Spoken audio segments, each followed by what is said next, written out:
Canada Post says it's now presented its postal workers union with its final contract offer after also announcing a $1.3 billion operating loss last year. CP24's Courtney Heels joins us with the latest on the negotiations, where they're going, where they're not going. Courtney, good morning. And we know that, a lot of that money loss came from last year or Christmas time when they were threatening strike again.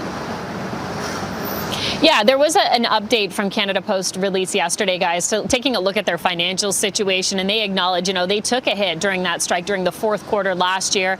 We know a lot of people were watching the strike at that time very closely, many impacted, especially those who had, Christmas presents in the mail, and they were hoping that they would get there on time. Now we're talking about the negotiations once again. There is still this overtime ban put in place by the union.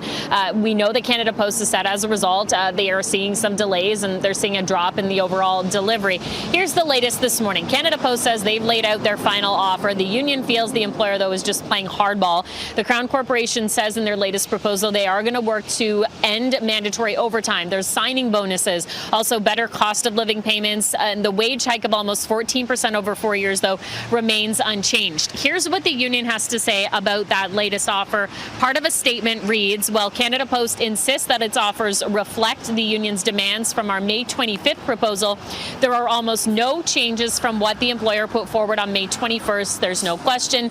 Canada Post is not negotiating. Canada Post is playing hardball. So these two sides have been going back and forth for many, many months now. We've reached out to see what the latest is this morning. In the meantime, people are watching the negotiations. They're curious what's going to happen here. And it seems like there's a mix here on how people will be affected if there is a full strike.